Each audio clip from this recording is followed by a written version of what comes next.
Ada Mas Andros. Halo, selamat malam Mas Andros. Selamat malam Imelda. Ya, oke, kita ketemu lagi ya Mas ya. Iya. Oke, Mas, saya tuh penasaran deh, beberapa kali cerita yang Mas ceritain itu pengalaman, boleh saya bilang sih itu kayak hunting ya pada akhirnya ya. Ziarah kemana, terus kapan hari itu ke situs apa gitu, mancing di sendang apa gitu-gitu kalau nggak salah ya. Kalau nggak, Iya betul. iya itu emang suka gitu atau cari tantangan atau gimana nih Mas Andros? Ya kurang, awalnya sih ya cuman suka seperti itu. Kalau tantangan tuh ya istilahnya faktor kedua lah. Cuman ya, emang faktor pertama ingin mengunjungi seperti itu saja. Oke, baik. Dan kali ini di makam Sigar Bencah ya. Iya. Oke, Sigar Bencah itu ya sini ini kan? Iya. Tembalang Dari itu turun loh, kan? Ya, maka saya naik ke Tembalang. Oke, Mas, pertanyaan. Saya juga beberapa sering sih lewat daerah situ kan, yang setiap jalan tuh ada tulisannya baca sholawat gitu-gitu. Lah, ya, emang itu. Itu habis itu ada penunjuk panah makam Sigar Bencah. Itu tuh pemakaman umum kah atau apa sih Mas? Bukan, cuman ada 2 batu nisan. Emang agak jauh dari jalan raya, ke sisi kiri ya mungkin sekitar 200 meter atau 300 meter. Tapi itu salah, bukan makam umum ya? Bukan. Oke. Bukan. Cerita selengkapnya silahkan Mas. Iya, ini pengalaman saya 3 tahun lalu kalau nggak salah. Kebetulan malam itu malam 1 Suro, saya berangkat 9 orang, termasuk saya. Jadi setelah kita istilahnya berdoa bersama, terus kita istilahnya ya ngobrol-ngobrol sama ya minum kopi, sama setelah itu ya ada yang tidur, ada yang ya istilahnya menenangkan diri lah seperti itu. Cuman ketika menjelang tengah malam atau dini hari itu emang dari sisi barat itu pohon juar itu kayaknya emang ada sesuatu lah, dan ada juga mungkin ada intensitas lain yang melompat atau menggerakkan pohon dari satu ke satu, dan itu kontinu, istilahnya itu berpindah-pindah tempat, cuman di areal situ saja, sama seperti ada lemparan-lemparan entah seperti buah jatuh apa kelereng atau batu seperti itu di atas jungkup. Kebetulan kan emang ada jungkupnya itu. Kalau dari saya pribadi, dari sisi saya kebetulan berhadapan dengan teman saya, dia di selatan, saya di utara. Cuman setelah beberapa waktu teman saya itu mengurungkan niatnya untuk istilah menenangkan diri, karena menurut dia ada sesuatu. Kalau dari saya pribadi itu ada sesuatu di sisi kiri saya itu yang baunya itu memang gak enak sekali. Kalau orang Jawa mengatakan mungkin baunya itu bau ada seperti itulah. Jadi emang menyengat sekali di hidung dan emang tidak menyenang di hati juga, istilahnya juga ya ada perasaan merinding seperti itulah. Karena emang tepat di sisi sebelah kiri saya persis di samping, emang kerasa sekali waktu itu. Dari teman-teman yang lain setelah kita dari sana, setelah kita pulang tuh ada yang bercerita dia tuh tidak berani bicara atau tidak berani bergerak karena semalaman dia itu dikelonin sama kuntilanak. Jadi dia tuh bahkan bergerak pun nggak berani, mau bicara teriak juga nggak berani. Ada juga yang ditindihin tuh semalaman, ditindihin seperti orang ketindihan itu loh. Tapi dia juga melihat, cuman dia tidak bisa apa-apa. Ada yang menangis juga seperti merintih-merintih seperti itu dalam mimpi. Kalau dari kita melihatnya mereka pada tidur, cuman setelah di rumah ternyata kejadiannya mereka pada mengalami hal seperti itu. Jadi ya dari masing-masing mengalami pengalaman tersendiri juga.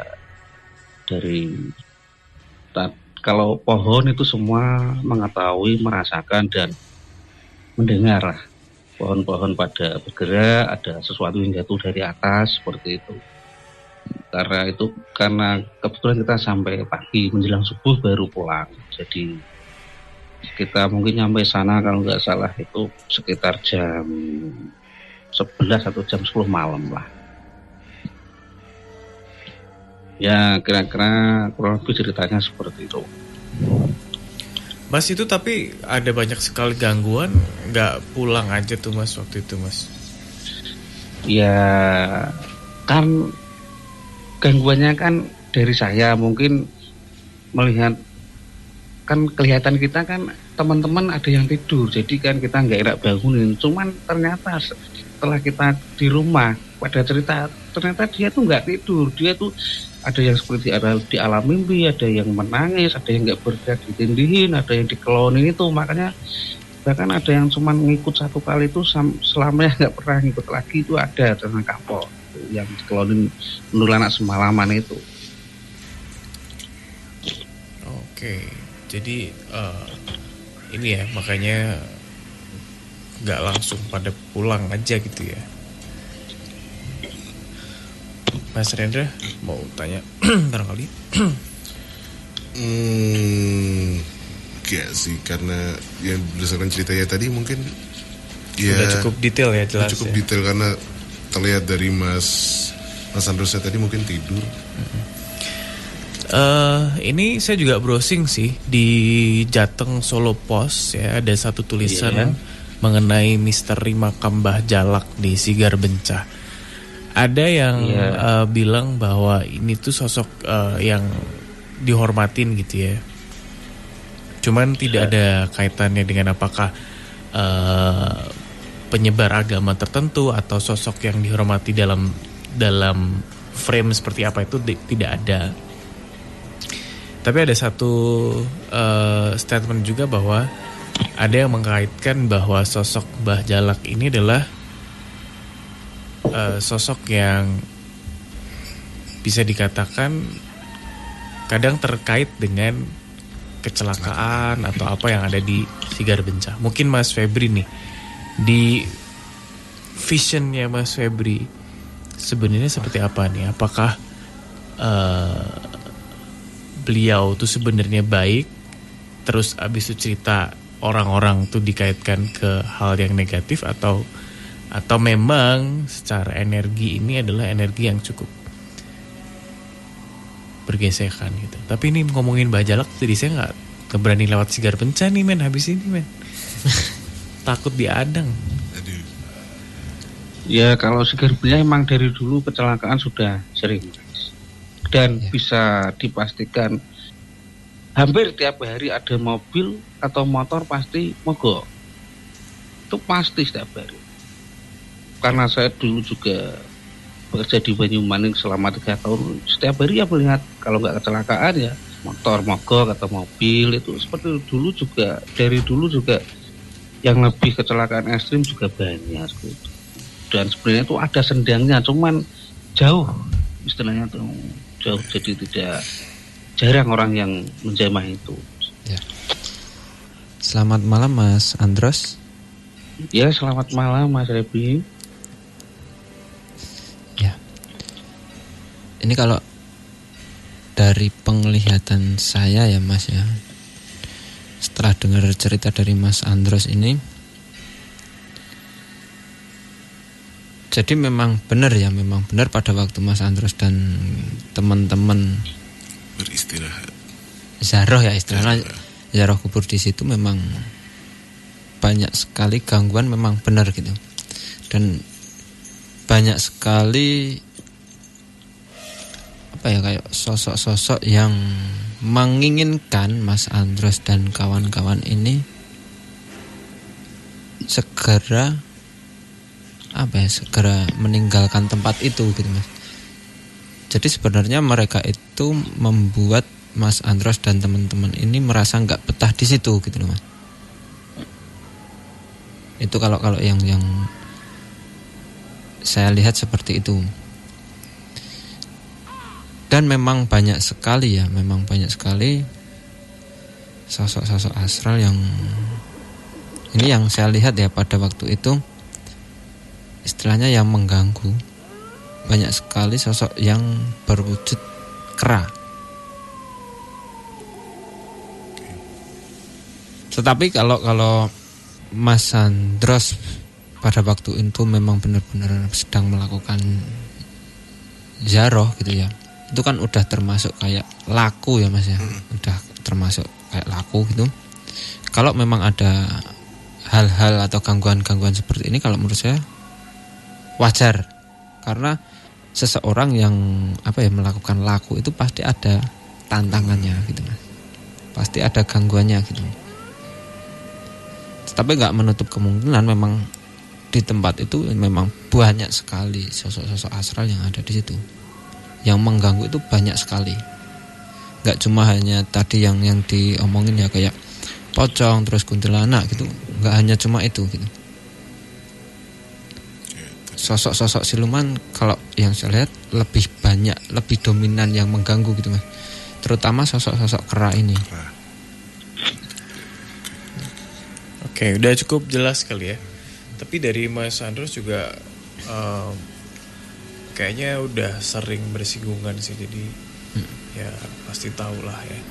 Ya, kalau sosok Mbah Jalak yang saya tahu ya Mas ya, Mbah Jalak ya tadi ya. Iya.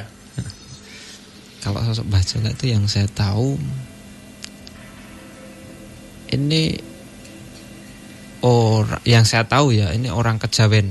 Jadi orang yang memang mempunyai ilmu, memang pada masanya itu memang orang ini dihormati semua orang gitu Mas. Tetapi beliau bukan penyebar agama. Ya kalau kata-kata orang sekarang itu kayak kejawen, orang-orang kejawen gitu loh Mas. Itu kalau yang saya tahu. Terus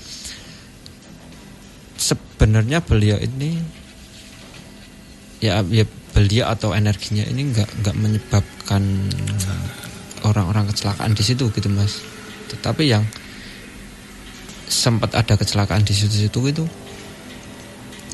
ada campur tangannya sosok-sosok astral yang ada di kayak sepanjang jalan itu gitu.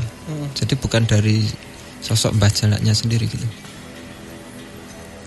Kalau yang saya tangkap energi dari sosok Mbah Jalak ini kalau dia keluar baiknya baik banget, kalau pada waktu keluar istilahnya jahatnya itu bisa jahat banget gitu loh. Cukup objektif lah ya. Ya. Orangnya kalau udah bisa, kalau keluar jahatnya jahat banget.